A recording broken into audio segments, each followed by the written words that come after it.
Hello again.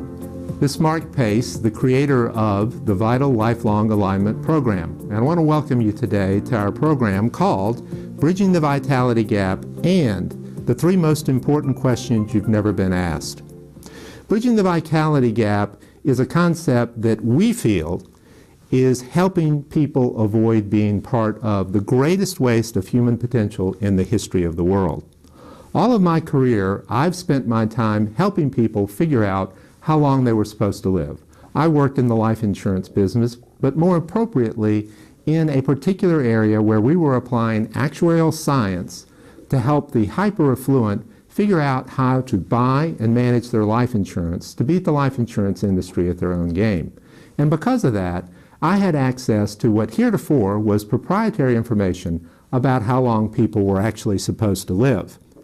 And in doing so, I kept asking people consistently how long they thought they were supposed to live. And lo and behold, here's what we found. Most people think they're going to die many, many years before they are actually supposed to. And because of that, I put it upon myself to make it my own personal mission to figure out why people think they're going to die so early, and more importantly, help them discover not only why, but how they could live much longer and healthier lives. And here's the very first thing we discovered.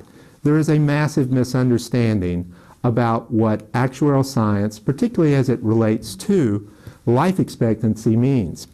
Every year, there is a number published, and that number that typically shows up in the newspaper would say something like this: Americans are living longer. The last time it was published, it said that Americans are now living 79.6 years. What most people don't understand is that is only an accurate number if you were just born today, and it's only accurate if you were actually an average of everybody. No one's an average. Everybody's unique. They're white, they're black, they're female or male. The next thing is, it's only relevant at birth. The instant you're even a few years old, we call that adult life expectancy. And notice how that average number immediately moves from 79 to 85. But here's what I knew and what was driving me absolutely crazy. As soon as we start applying unique demographics, so let me give you an illustration. If we have a female who's white, who's married, who's in great shape, who's 65, who doesn't smoke, has a college education, and lives in a household with an income above $500,000, look at how that number suddenly jumps up to 98.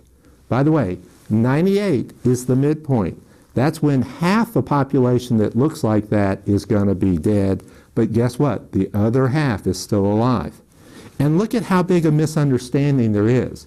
Because if I were to ask her how long she thinks she's supposed to live, I generally get an answer close to that first number of 79. My goodness, that's almost 20 years. Think of how many errors she's making in her life because of that misunderstanding. The other thing we began to discover is that culture is actually the major determinant in how long people are supposed to live, and also what sickness looks like. You know, most people think it's genetics, and it's not. It's actually the culture. And that culture creates something we call the culturally conforming conveyor belt. And if you're trapped on it, you're going to follow along and move through various portals in line with expectations of the culture. And if everyone is misunderstanding where those portals lie by a good 20 years, that's like running a race and having the race being half as long as you thought it was supposed to be. You're not going to be able to finish that race.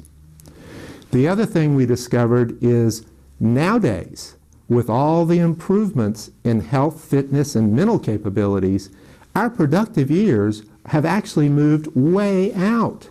They're now in between 55 and 80. And guess what? Because of the effects of the culturally conforming conveyor belt, those are exactly the years that people are throwing away. The other thing we found out is that when you look at all of the major systems, the instincts within both animals and humans, the lead one is something called the seeking instinct, which fires off the seeking system in the brain. And if that seeking system is firing off, all sorts of good things happen.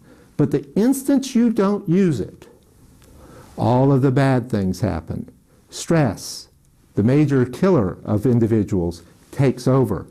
And so what we have done inadvertently, this was not something that was planned, we've begun to deliver a message to an entire population, not only in America, but the entire Western world that follows our lead, to tell them that at certain points in your life, generally about middle age, which is about 45, people are supposed to start slowing down and giving up that seeking system.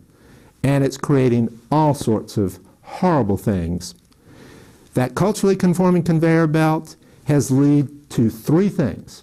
The major ones are early mental and social disengagement, an accelerated physical decline, and if those two things happen, it's not a surprise that there's a premature death. We call that the killer Ds. Everyone, without knowing it, has been unknowingly blinded, and we're compromising on our dreams. That's what's causing the greatest waste of human potential in the history of the world.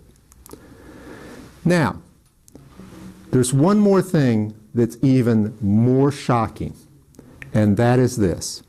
We began to discover that because people are trapped on that short conveyor belt, it leads them to give up the ability to know what they really want in their lives. In other words, most people think they're doing what they want, when they want, for their own reasons, and we've begun to discover that nothing could be further from the truth. They're actually living the life they think they should live because they're trapped on the conveyor belt. And we want to teach people how to get off of it. So, here's something that I began to notice in my discussions with the top experts in quite a number of areas. They would begin to describe to me how people's lives should look, both physically and mentally. And I began to see that there was this huge dichotomy between the way most people thought their lives were supposed to look and how the scientists would explain to me reality should look like. So we created this particular chart. By the way, we borrowed the concept from quite a number of famous gerontologists who have used this type of grid before. So if you go up the vertical, that is vitality. In percentage, at birth, you have 0 vitality mentally and physically. Potentially, you can peak at 100% sometime during your life. Across the horizontal, all we're doing there is indicating how many years you've been on Earth. The next thing we've brought into bear is something we call the functionality threshold. By that, again, this is not actual specific science, but it's an arbitrary concept that most gerontologists bring into play to describe the ability to function in a modern world. The ability to get around, to be mobile, to use the bathroom, to speak and act in a manner that gets you from one point to another. If you're above that threshold, you can function. If you're below it, well, you're in trouble. And at birth, obviously, you're below it. But you quickly move above it. And you can go to the grocery store, buy goods and services, but you're not necessarily ready to go out into the workforce. So when I ask most people how they would draw this line for both physical and mental capability, this is what we come up with. In other words, you start out, you quickly get better, you tend to peak somewhere around middle age, and then there's this inevitable rapid decline in both your physical and mental prowess, and then you pass through the threshold, and then you die, again, somewhere around age 80. That's what most people think. Well, I began to study, why is that the case, when I knew it shouldn't be? The other thing we began to notice is that there's this classic concept that I have to get out of the workforce somewhere around age 65. In other words, retirement. So we drew a line. And then the other thing we began to look at is how earnings take place? Well, most people go to work somewhere in their 20s, and in the corporate workaday world, most people tend to get pretty good pretty fast, and then they tend to plane out sort of somewhere near middle age. And then their income goes up, and then they cut it completely off at age 65. So when I ask most people, is this a fairly good depiction of the way our culture, again, that culturally conforming conveyor belt, depicts how a life looks in physical and mental health and also earned income, I get an answer usually that is, well, yeah, Mark, that's pretty accurate. Well, where did that come from? I mean, how did this happen? How did this big misunderstanding? I think it goes all the way back to creating this concept of retirement at 65. So I did my homework, and here's what I discovered. It was invented back in the 1880s by Bismarck's Germany. The problem was many people had moved from the farms into the cities, early still industrialization, and anarchists, people who didn't have jobs and were disrupting society, were a big problem. Bismarck got with his advisors, asked them how long people were supposed to live, remember that adult life expectancy, and the number he got was age 70. So he said, let's create a system to get the worker who's getting close to the point at which he's supposed to die out of the workforce so we can get these rabble-rousers off the streets and into jobs. Because who overthrows governments? People with jobs or young men out of work? Well, his advisors said, that ain't going to work. Let's at least pull it back 5 years. So lo and behold, the concept we now use for retirement was invented back in 1880 for Bismarck's Germany, and the concept was life expectancy in adulthood lasts 5 years. In other words, most people were supposed to have only 5 years of life after retirement. Well, we came and did the same thing in the 1930s. In the United States, the Great Depression was still going on. We didn't know that World War II was going to rescue us out of that dilemma. And so our government jumped in and grabbed that same age 65 for retirement all over again. But look at how much it changed. Remember, in Germany, at-birth life expectancy was 43. Now it was 63. And adult life expectancy had gone from 70 all the way out to 80. So the years in which retirement was going to take place had moved from only 5 years to 15 years. A big mistake. But we needed to do the same thing that Bismarck was after. Get those young men off the street. Because here's an interesting fact. In the 30s, if you were under 25 and you were a young man, 50% of them were out of work. Again, a scary situation. But look at the math. People were working 10 to 1, 10 years of work to 1 year of retirement. Suddenly, in the 30s, by grabbing and making, I contend, that extra 10-year error, they were working 3 to 1.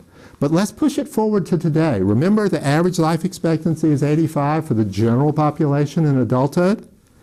We're now doing 2 to 1. And if you're in that select group, higher income, white-collar job, it's almost 1 to 1. We're basically asking people to be retired for just as long as they worked. It doesn't make sense. So do the math. When should most people retire? Well, you make up your own mind, but if you were using that same 5-year data, the average person, the average worker, probably should think in terms of working to 80, and if you're in that more elite group, maybe all the way out to 90. And for many people, why retire at all? Because look at what we're throwing away. Those most productive years are going to waste. What if we can suddenly begin to change the tide? What if we can begin to convince 1 million people or 100 million people to add 1 more year of human, social, and financial capital to the wealth bank of the world? Heaven forbid if we can get 15 extra years. Think of how the economies, the health and wealth and happiness of the entire world would change. I'm on a mission to make that happen, and I hope you'll join us.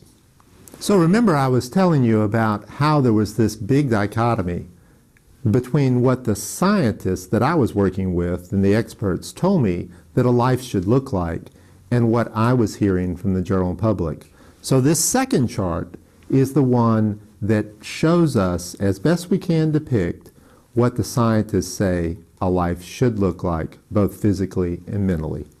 So let's look at it. We've got the same grid with vitality, longevity, and the functionality curve. But let's now divide the different functions of mental and physical into two completely different ones. So let's first look at what the scientists tell me a life should look like physically. Well, at birth, you quickly get better, and then you should be able to peak somewhere in your 20s and hold that peak capability all the way through age 40. And then when the decline takes place, at worst, it should be about 0.5% a year. We'll do the math.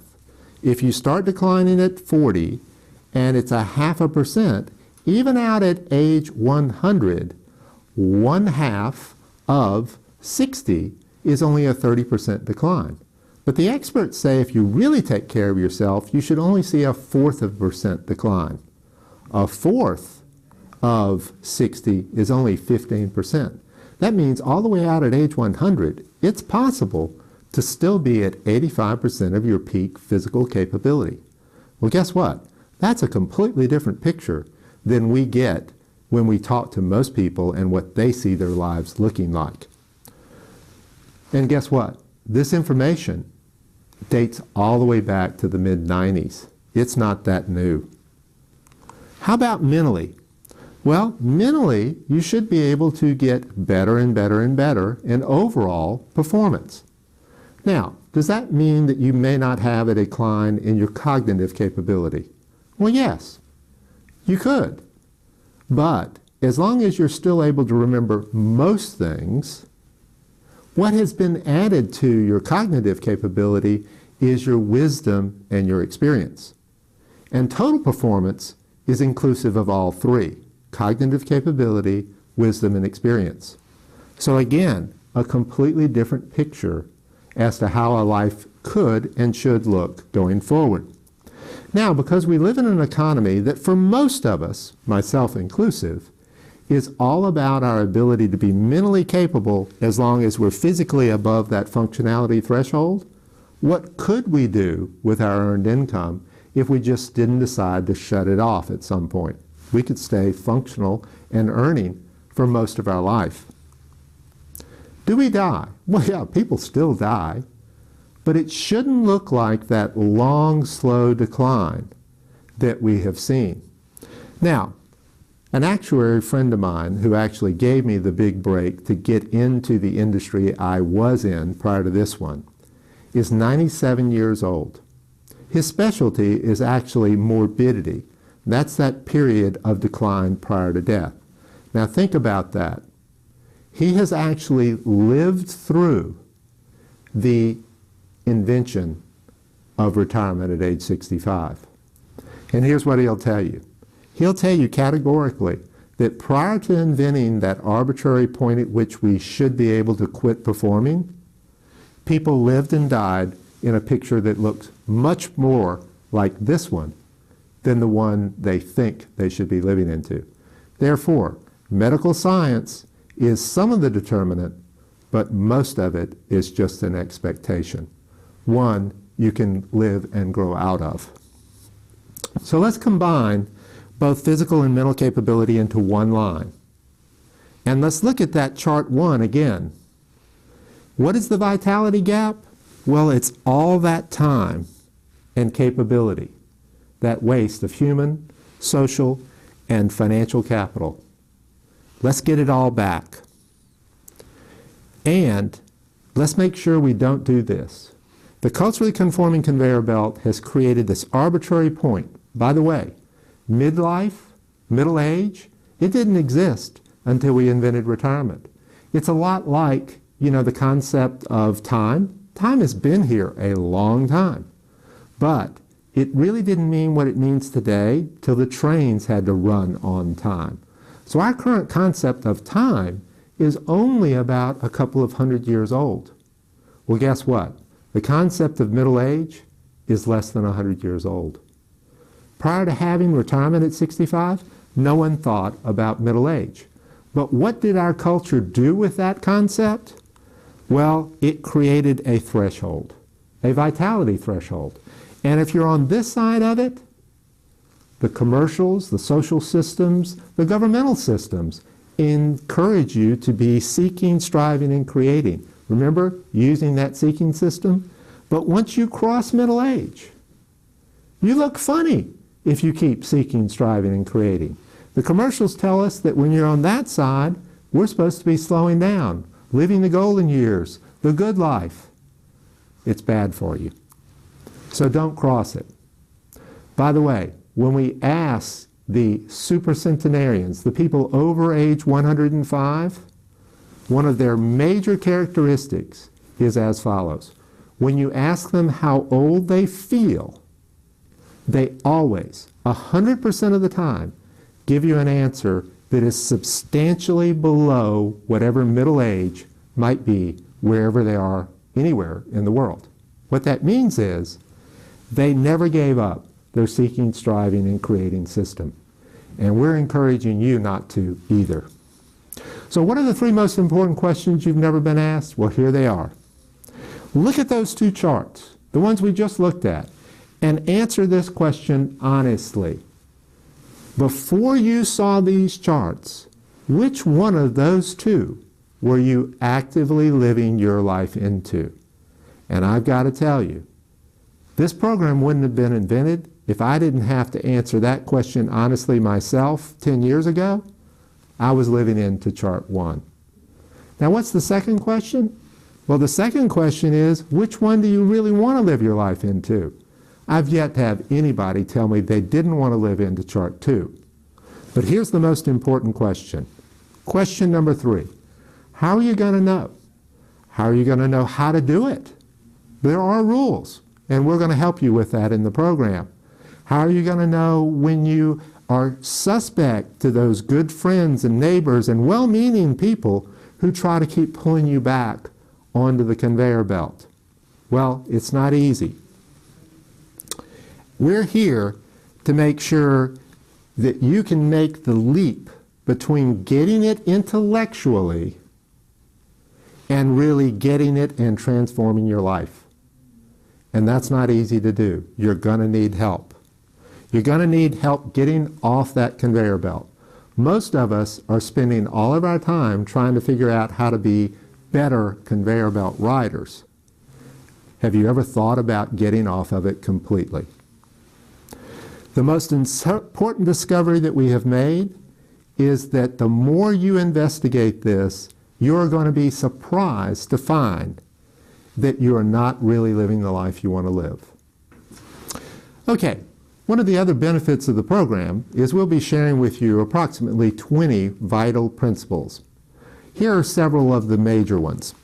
First off, invest in yourself first and always. We find that that's actually one of the harder things for people to understand and do. That they should be taking their time and their money and working on their own self-improvement, as opposed to just throwing it aside for that future retirement date. The second thing is to become a lifelong learner, which is actually a way of investing in yourself. But you know what's the harder part of that? Is you have to actually also become a lifelong unlearner. Because most of what you've already learned is how to ride that conveyor belt, that culturally conforming conveyor belt, better. And we want to show you how to get off of it completely. An internal versus an external focus, both in your personal responsibility and in your life. You know, the entire conveyor belt experience actually directs you externally, as though all of your solutions are outside of yourself, generally things you can go buy and acquire. Finally, be a lifelong change agent. Be someone that can quickly and permanently change themselves in a society that is rapidly changing. We have an entire module on these principles, and you're welcome to watch them. From these principles, you will build your own personal practices. You'll build them and you'll develop them, and you'll probably change them over time. Because the more comfortable you become with the principles, the more you live your life in line with the principles and use the practices, you'll evolve them and mature them in your own way. So again, bridging the vitality gap, don't be part of that human waste of potential. Join our movement and let us help you.